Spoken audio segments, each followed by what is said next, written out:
What we are going to do now is open our indoor unit panel and check all the wirings to make sure all the plugs are tight. And while we'll add it, we'll check our 24 volts transformer to make sure we're receiving the right amount of voltage.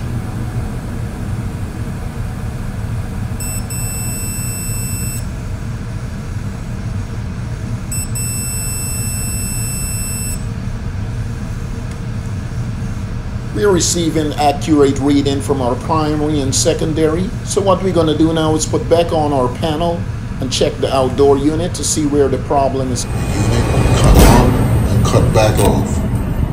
So I think we may be having a problem with our contactor. So let's go ahead and replace it. While we add it, we'll test our dual capacitor to make sure we are receiving the right amount of microfarads. Of unplugging the wires, removing the old contactor and preparing to install the new one.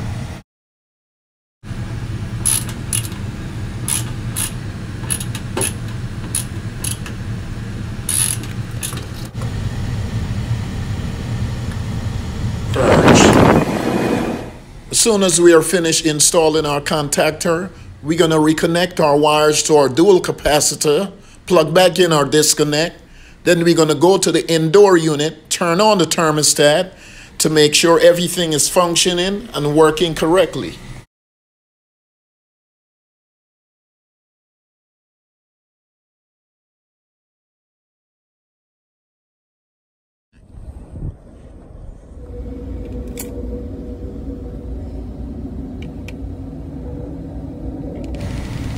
The unit kicked right in, so what we're going to do now is hook up our manifold gauge to make sure our compressor has the right amount of refrigerant and we are reading the right pressure. Thank you for watching. If you find this video helpful, please share it. Thank you.